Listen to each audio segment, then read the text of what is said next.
25 years ago, we pledged ourselves to fight in a good cause. For such a cause, we are fighting with one heart and mind today. Must they destroy everything How again? has this come about? What is it that has leveled the internal barriers? What do you think? Should we Partly put a call political through? barriers, Is it brought still our possible? people to be of one mind. First, we have a good conscience. The white paper which the government recently made public, which shows I the have story work of to the do. 10 days that preceded the outbreak of war, made it clear beyond a doubt.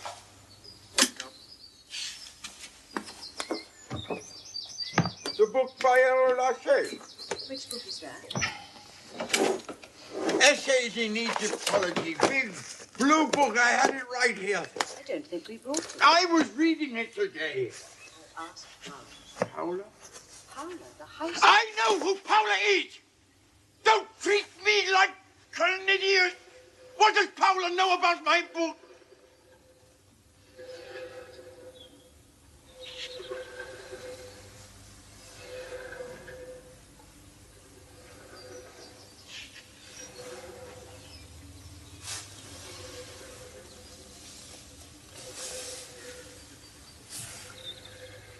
It is here. Papa, some things had to be left behind.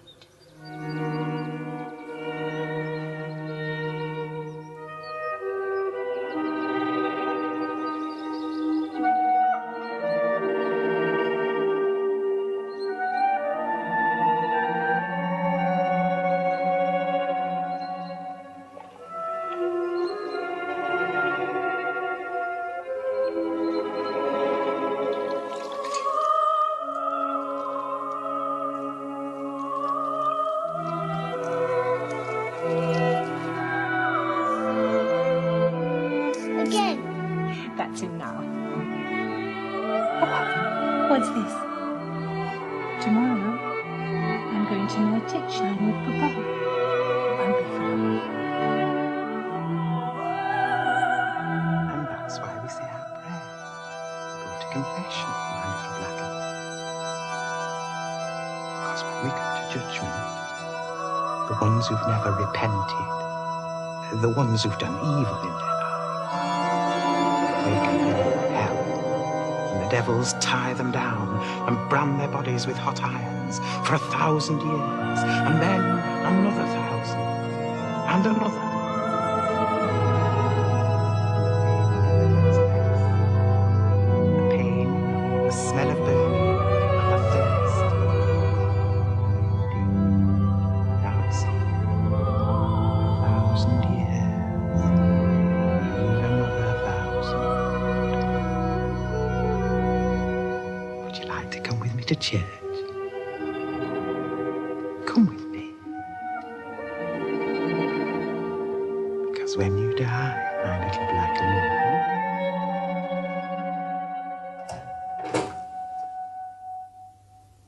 Paula?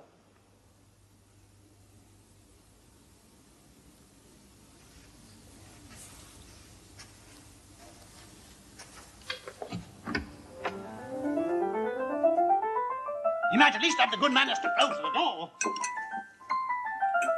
Lady! Let him eat later if he wants.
It's coming.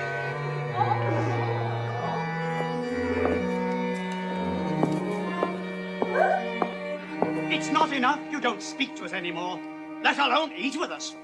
And must your sisters give up the piano now? You expect them to fetch and carry for you?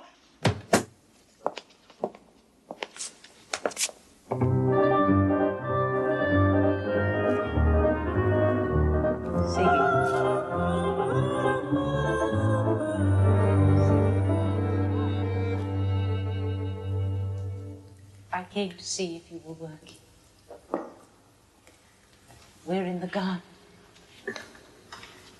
It's so warm, you'd think midsummer. Where's Anna?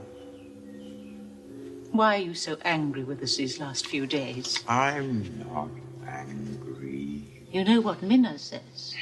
Now everyone's declaring war, he doesn't want to be left out. Is the pain bad? I need to do some alterations on the Moses book. I must have the aerolaches. The man spent his life studying Akhenaton and his court. We'll look for it together.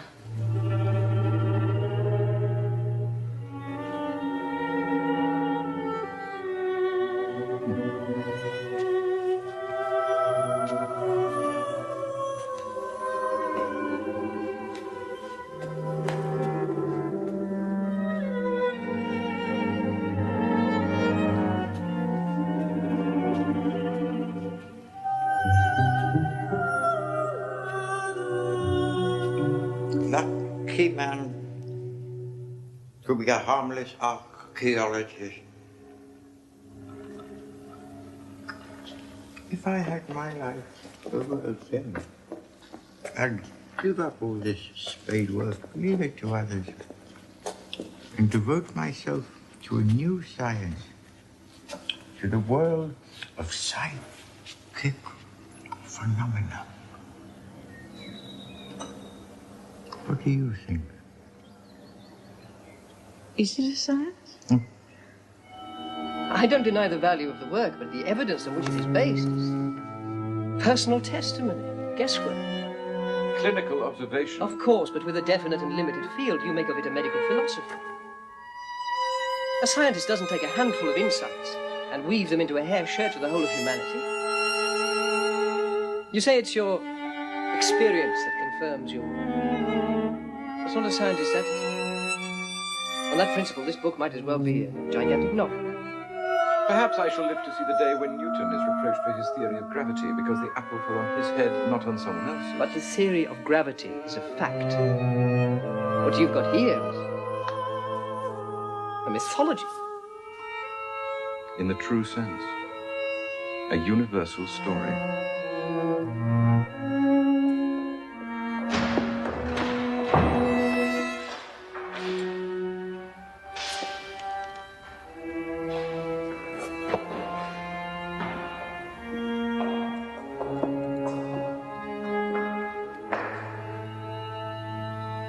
Mesdames et messieurs,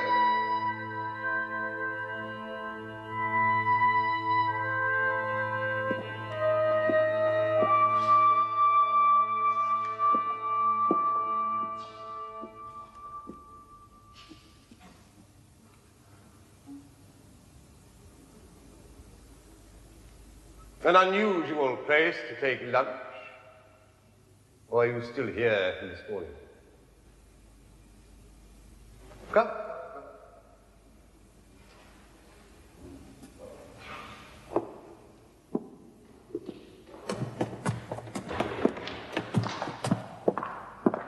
I'm used to seeing you near to the front, but not for several weeks now. You have decided to make yourself less conspicuous. Now, I enjoy watching your audience. They were appreciative today. We seem to have interrupted each other. You should be in your laboratory. So should I. Good day. Maître. The patient you hypnotized this morning, the case of hysterical abasia, What would happen if her memory of the traumatic event could be removed completely? Permanently? As if her lover had never left her, or not in that fashion? Is that desirable, do you think? Hmm? What would Professor Meinert say to such a course? Preferable surely to remaining a cripple. As far as we can tell, it is this memory she's suffering from. Are we to leave people deranged by reminiscences? Oh, there speaks the Jew. Men of the world.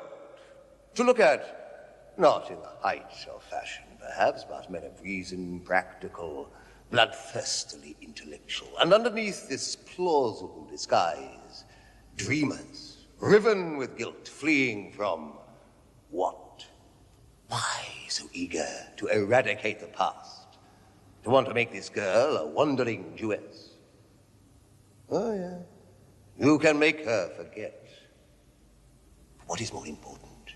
To free her into a different illusion, or to try to learn from her how the brain manufactures such diseases? What you saw today was theater. To understand the mind.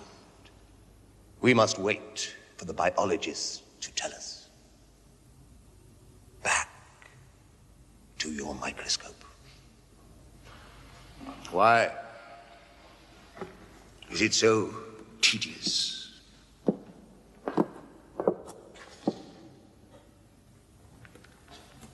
Would you like to learn then how to hypnotize? The body is as malleable as a dream, Siggy.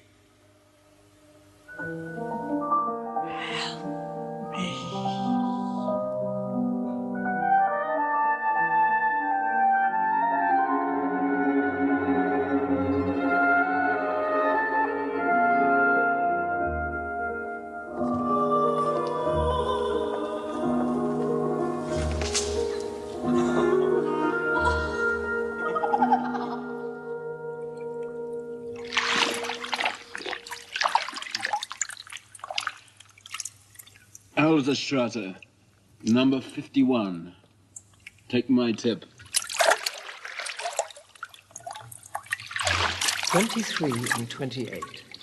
The two cycles combining.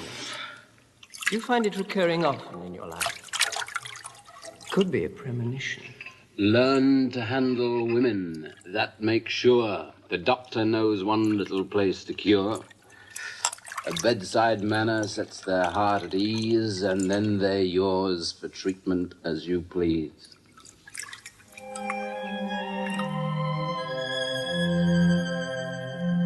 We're almost twins. The same mentors, the same ambitions. And you're the only one, I think, who knows what it's like to be treated as a provincial. An upstart. As if science were a bourgeois prerogative. And hypnotism not even a science. You find the same? What an age we live in. More afraid of the unknown than the most primitive era. At least savages hold number in all. You can imagine how my researchers are greeted. They might as well be necromancy. Divination. If I was to choose my epitaph, I should like it to be the one Sophocles wrote of Oedipus, who solved the riddle of the Sphinx. And was a man most mighty. I've made a mental note of your date of birth. Find out the hour for me. I promise you, it's not astrology. The cycles of the body and the psyche have no need of the stars to rule our lives.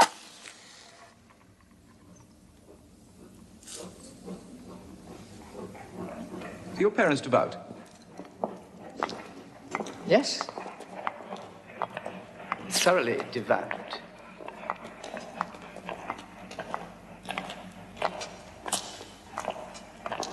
They're old-fashioned in every way. Progressive Berlin doesn't exist for them. On Friday nights, we could be back in Galicia. Village Jews, oblivious to the world. Do you miss it? I do. Every day. When we came to Vienna, I felt enclosed, surrounded by a greedy, squabbling tribe of brothers and sisters, one after the other. Offerings to the city gods, to conquer or submit to them. I was expected to be their leader, an example to them. All I wanted was to go back to Freud. Where you were king? No. Something else. It was like being a spy in an adult world, a world of men. My father had been married before. I had adult stepbrothers. They seemed like gods. I had the freedom of the woods. Where did you live? Just like your father, mine dreamed of a coach and four. And have you never been back since then? Once, to fall in love. I went to stay with friends one holiday. The girl was 16, the same age as I was. I mooned around, hopelessly, imagining myself a Hamlet, a Werther. The silly girl was perfectly inaccessible to passion. Until in sheer frustration, I fell in love with Frau Fluss, superior to her daughter in every way. I've often wondered what Shakespeare would have made of Ophelia's book. Frankly, the hero of this book is romantic. He finds adulthood a tormenting dream. Every page tells us so. Life disappoints him. Everyone betrays him. Everyone rejects him.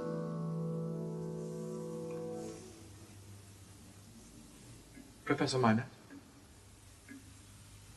Yeah, my boy.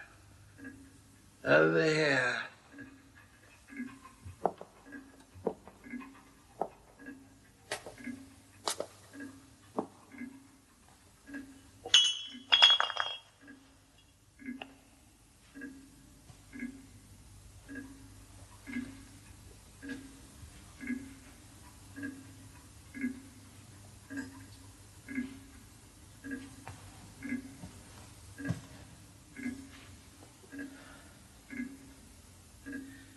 My housekeeper disappeared.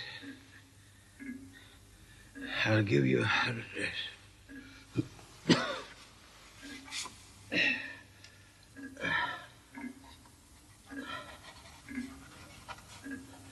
Do you think you could find her? I'll try. I knew you'd help.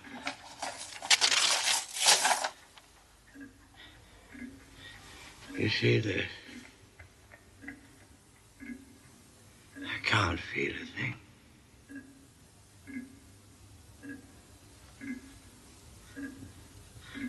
My grandfather was a policeman. Do you know that? The police surgeon. He used to lock me in my room as a boy. Not even a pot to piss in. Would you like to have my books when I'm dead? To have them? Have them, yes. My library. Surely there's no cause. But that's not why I sent for you. Sorcerer's apprentice, that's what you've become. Should never have sent you to Charcot. You come back with a hat full of spells for your lady patients. Still, what you get up to with them's your business. But you talk a lot of rot about hysteria in the mail. Charcot taught you that, didn't he? A neurotic Frenchman. Male hysteria. And I denounced you, didn't I? In front of everyone. And I've got something to tell you. I've been a hysteric all my life.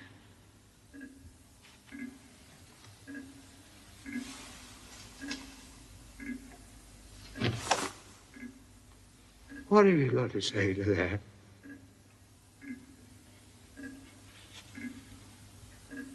I knew you suffered from a palsy. Don't play pussyfoot with me, man. What's the matter with you? Haven't you any emotions? Come on, take a drink from the skull of the enemy. Come on. Take some of my guidebooks. Take some of my books. Come on, enjoy it.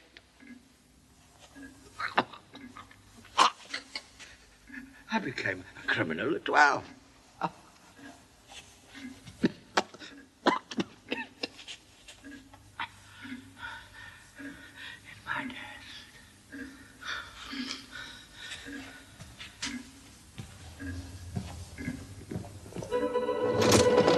Come on.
my hand softly on the latch of the old kitchen door. I touched it so softly that I was not heard. I looked in unseen. There, smoking his pipe in the old place by the kitchen firelight, as hale and as strong as ever, though a little grey, sat Joe. And there, fenced to the corner with Joe's leg and sitting on my own little stool looking at the fire, was I again. We give him the name of Pip for your sake, dear old chap, said Joe, delighted when I took another stool by the child's side, but I did not pull his hair. And we hoped he might grow a little bit like you, and we think he did. I thought so too. And I took him out for a walk next morning, and we talked immensely, understanding one another to perfection. And I took him down to the churchyard and set him on a certain tombstone there. And he showed me from that elevation which stone was sacred to the memory fate of this parish, and also Georgiana, wife of the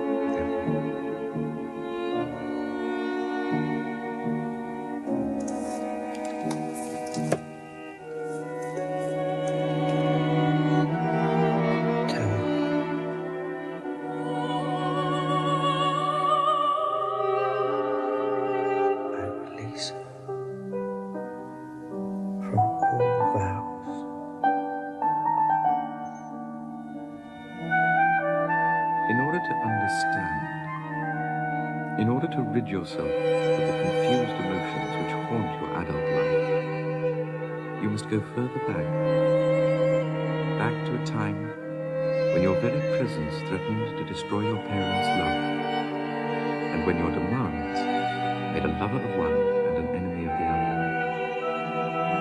This inexorable family drama returns disguised in adulthood. A landscape, peopled for the grown-up boy by figures of threatening authority and reincarnations of motherhood, as it is for the grown-up girl, by jealous maternal counterparts and likenesses of her father.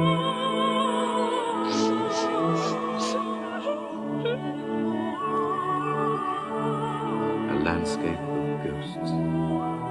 Tell her.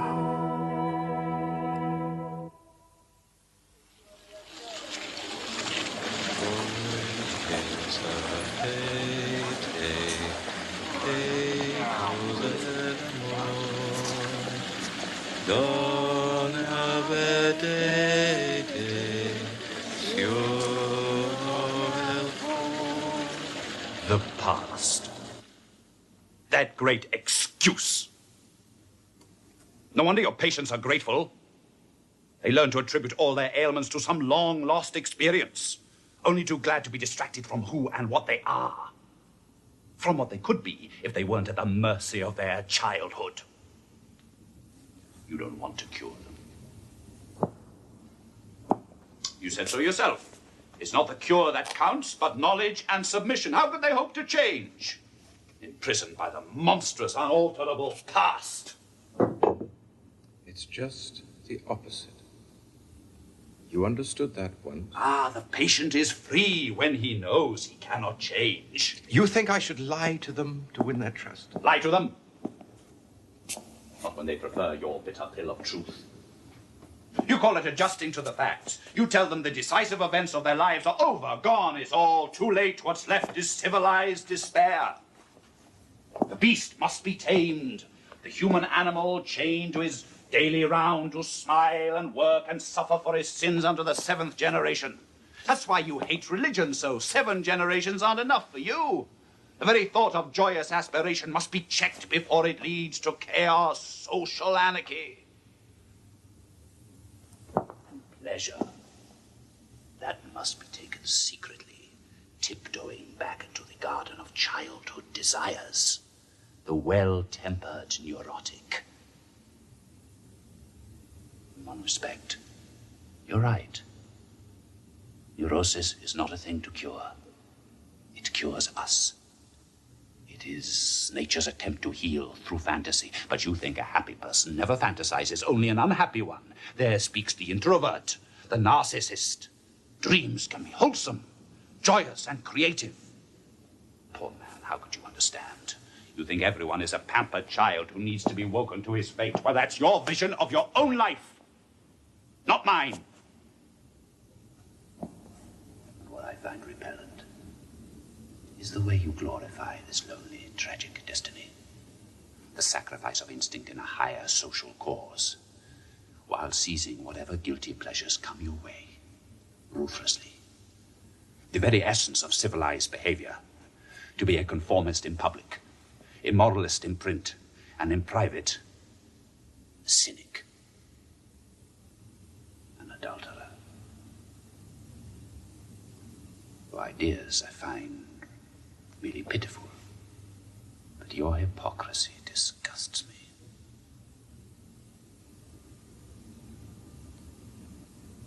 It seems to me your father has much to answer for. And that this destiny you fear so much has found us out. Hasn't it? Why do you hound me with such a venom? When you know quite well that clandestine affairs are hardly my prerogative. You don't shout yours from the rooftops, nor do I expect you to. But must I be your Christ to the last?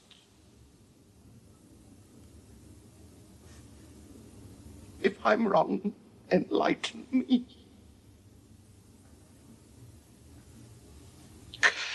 Why do you hate me so? Che sapete che cos'è l'amor? Donna vedete, fiore al cuore. good that someone in the family has a voice. Next summer, you must come with me to Italy. Will you come? I warn you, I exhaust my traveling companions. You'll come back with your mind full of cathedrals and railway stations, totally confused. The railway stations are the ones where you have time to admire the architecture. I shall introduce you to the wine which killed a member of the Fugger family. The first Jew to succumb to the pleasures of medieval Tuscany. You shall go to bed drunk and dream significant dreams. I shall explain them to you in the morning. Oh, I do hope not.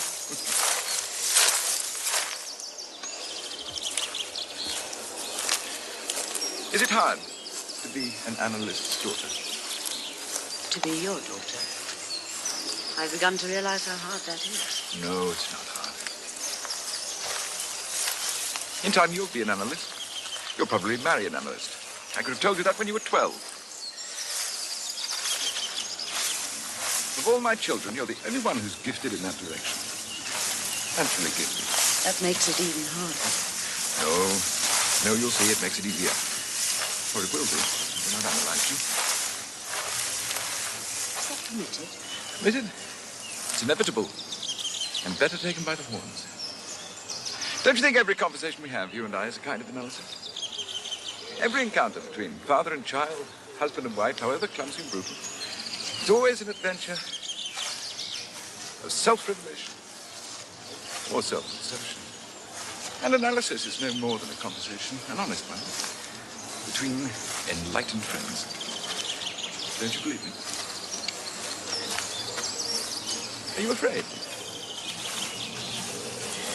Am I allowed a father complex? If you didn't have one, I should take it as an insult.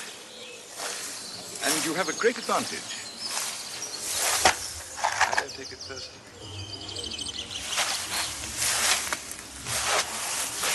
Perhaps I shall exhaust you, Eaton. Is it bad for a daughter to have so much of her father in her and not mind? You're aware of the likeness, and that's what matters. That's why I say it isn't hard for you to be who you are. The hardship in life, the only hardship, lies in trying to be something different. Yours is the easiest task of anyone I've ever met.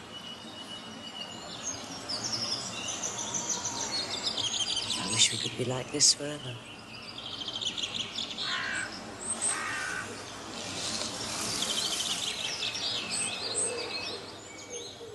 Help me. I don't want to die here.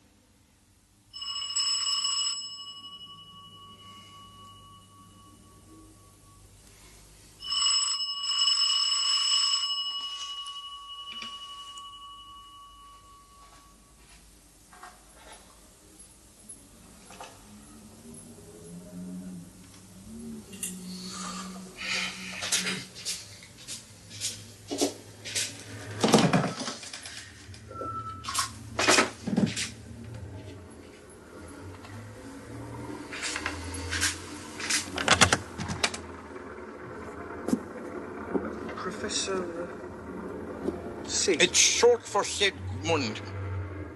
Are you Freud? Do I look like the butler? There's a charge, that's all, sir.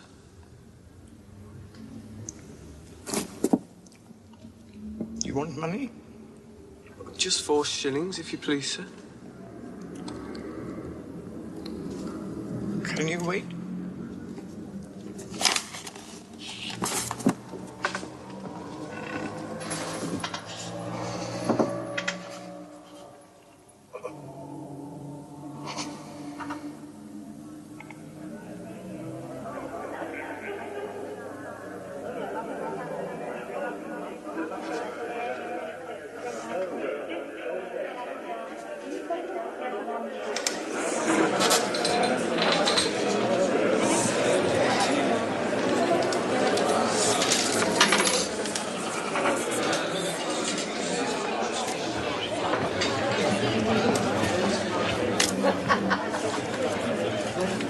I'll sign for it.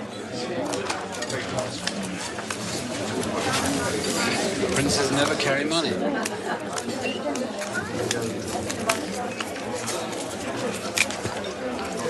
Going to Broyes tonight? Perhaps. I don't want to stay out late. I'm off to Hamburg. Yes. Must you reproach him? He wants to marry the girl. But does she want to marry him? La ci daram la mano. I beg you not to encourage this folly. I think I speak as a neutral here, being unmarried and without any prospects of marriage.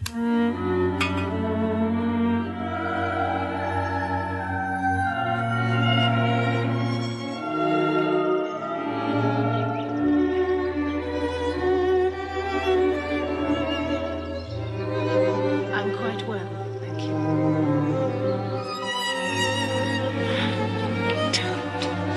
Tell him someone see. Some women are afraid to go out on their own. Shopping or just walking. Even during the day. Do you know what that means? It means they are accusing their mothers of unfaithfulness. How can you be so absurdly dogmatic? I'm being deliberately dogmatic to provoke you.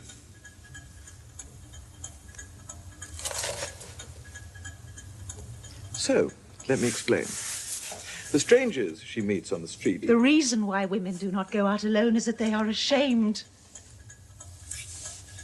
They're ashamed of the world. Ashamed of the world? I'm speaking about Jewish women. They're ashamed to live in a city where a man can get up in public and talk about putting Jews into ships and sending them out to be sunk at sea. That's not why women won't go out on their own. I'll tell you why. Because every stranger in the street is more attractive than her husband. Very good. And that's why they come to you. Because they've married rich, unattractive men and can find nothing better to do than come out in hysterical symptoms. That's why your consulting room is so full of women.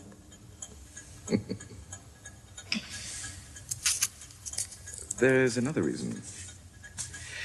Recently, a woman patient told me she'd dreamed about a visit to the butcher's in the Markgrafplatz. That's where they have the market.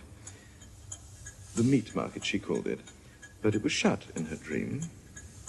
Of course, the phrase, the meat market is open, has a secondary meaning or implication.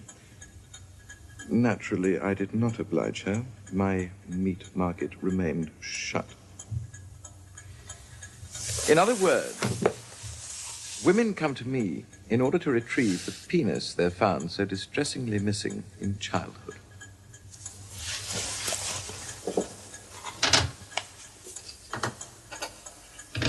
Couldn't you have spared her that?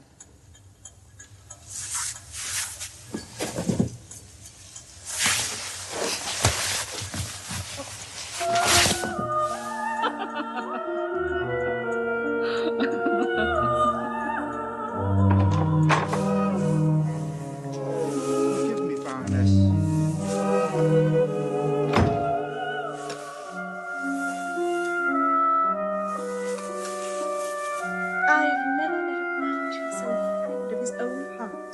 How can he be a doctor?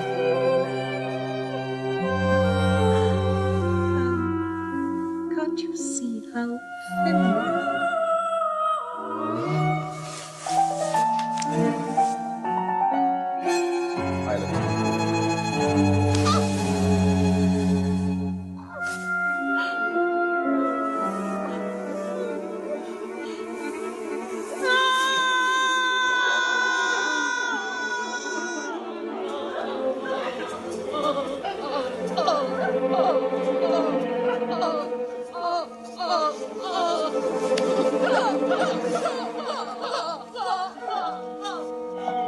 You not only despise your patients, you hate those who try to come near you.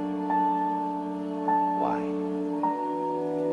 Because you're afraid to know yourself. Fears. Anger.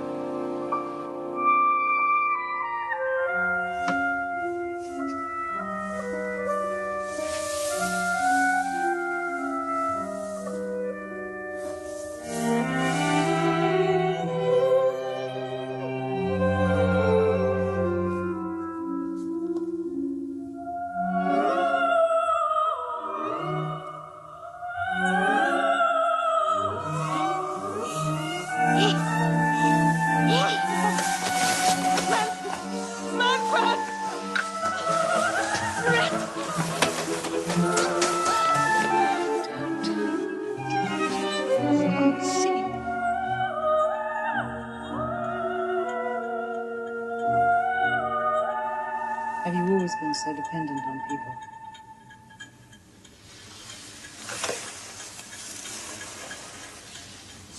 You make it very difficult.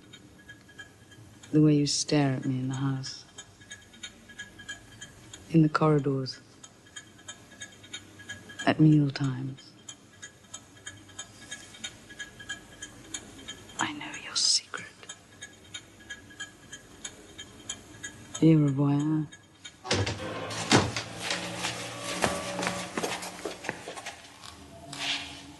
You should be in bed, Professor.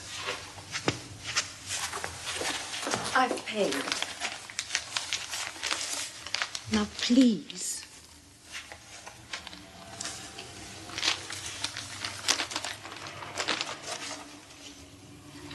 Manuscript.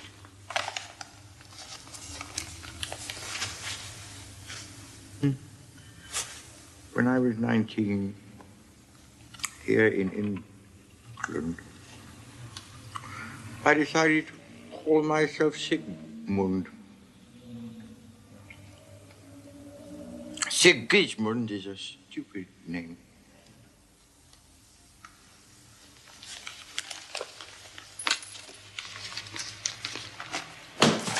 Take it. I've lost a book. Fräulein Anna told me. Have you looked in the library? It came from the library.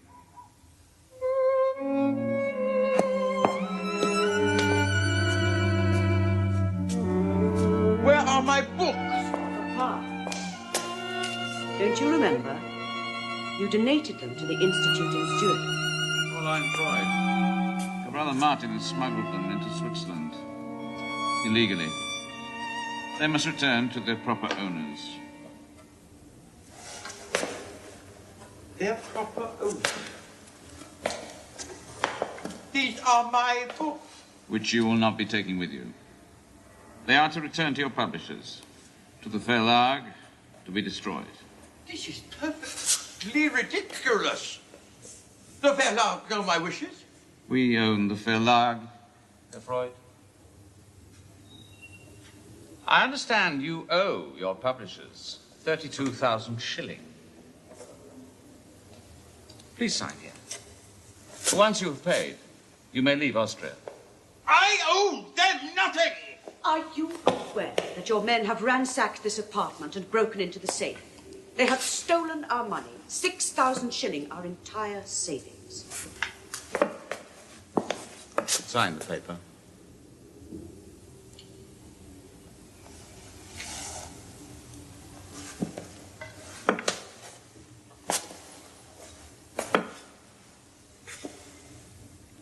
And the exit visa?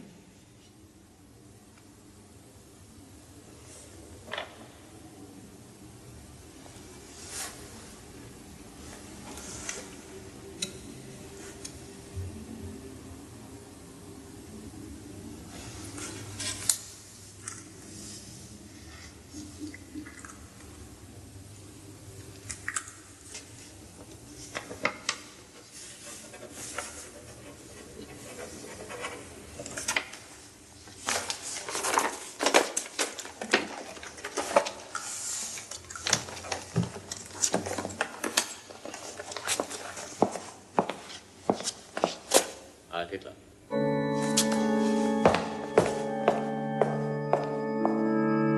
think it would be better to die. Why?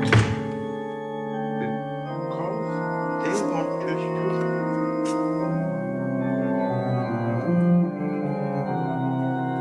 Do you think I want to leave here? It's for you.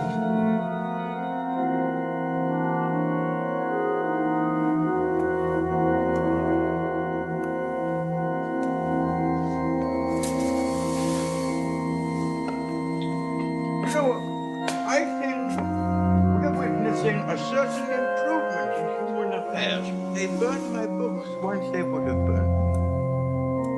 So you forgive them? They speak for civilization. Haven't we earned them?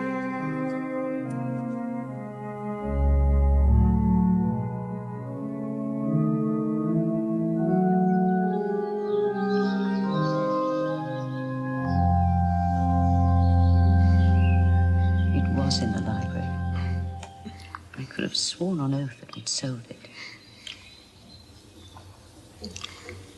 Shall I read to you? Would you rather sleep now?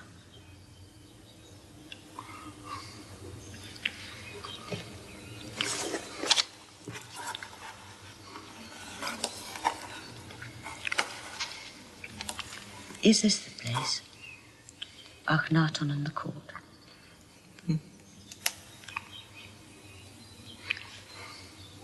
In changing his name to Akhenaton, beloved of the sun disk, Amenhotep drew his subjects' attention not merely to religious innovations, but also to a profound social and political transformation of the ruler's status. No. Surely the important thing about the man was not that he scratched out the inscriptions. He rescued Egypt from its impossibly cluttered theology. He was the first true monotheist. Every pharaoh erased his father's name to reinvest the monuments with ritual significance. It was perfectly usual. It was not usual. How can you ignore the meaning of it? All he erased, Herr Professor, was a title. Amon, the sun as a source of being. He was challenging a tradition, not a man, to break the power of solar worship. It was a ritual act. It was an act of parricide. No, I say. Just like a woman. Contradict him and he faints. Yes, I spoke to him. Why not? Am I to have no friends at all? Now I know what you want. You waited. You waited. And you chose him. How sweet it must be to die.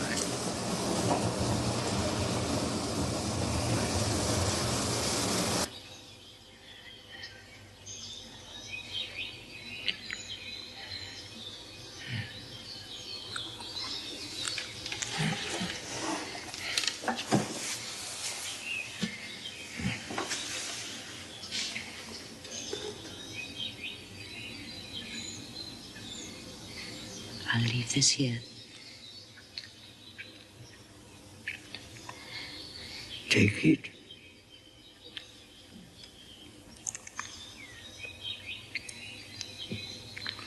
Please. Call a doctor, sure.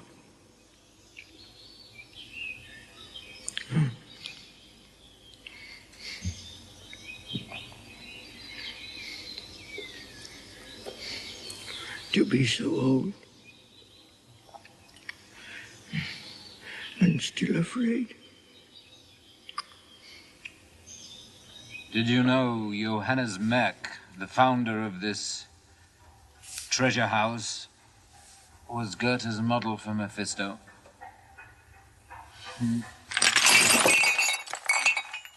I shan't be here when you return. Don't talk nonsense.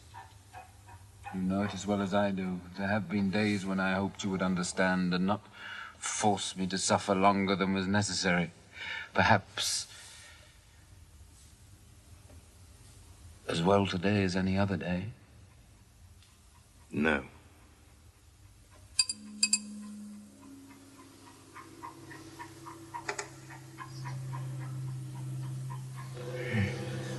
Herr Professor?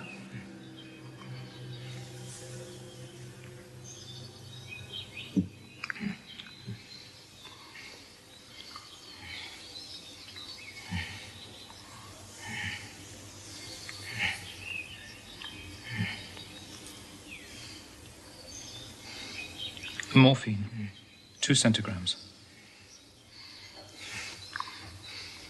Is that all?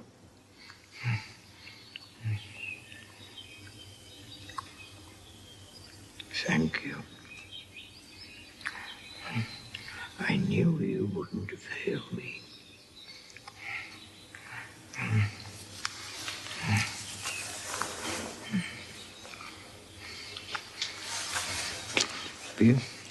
Be so kind to remove the net.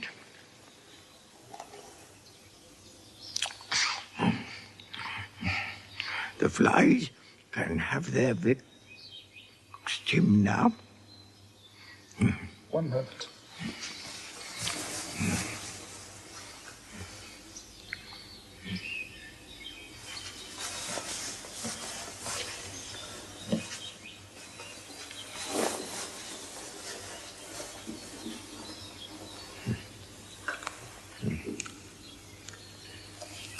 No need to stay.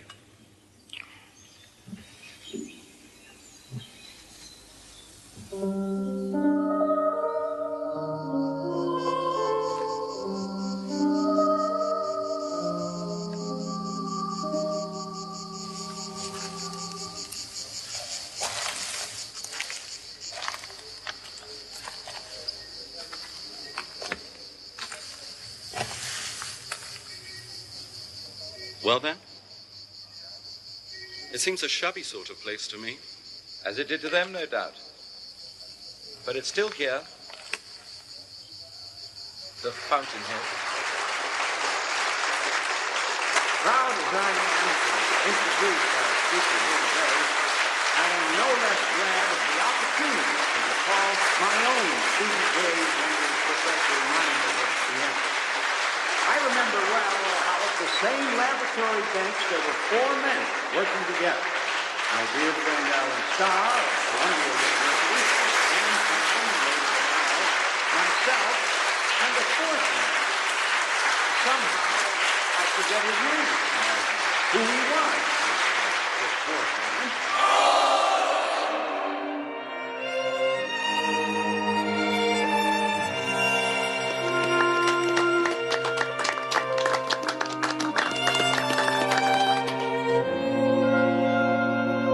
Who solved the riddle of the sphinx. He was a man most mighty.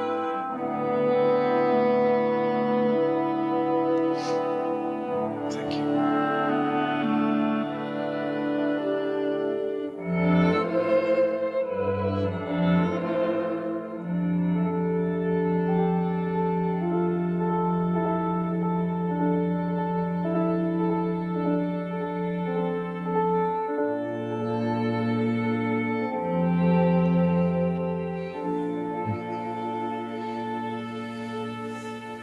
Should I fetch the Frau Professor?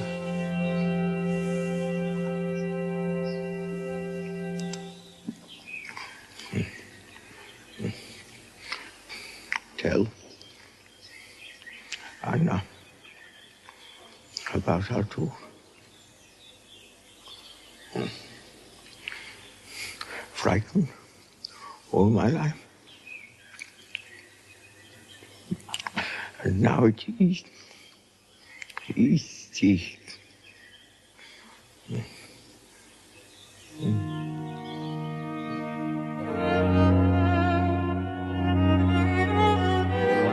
Malleable as the dreams.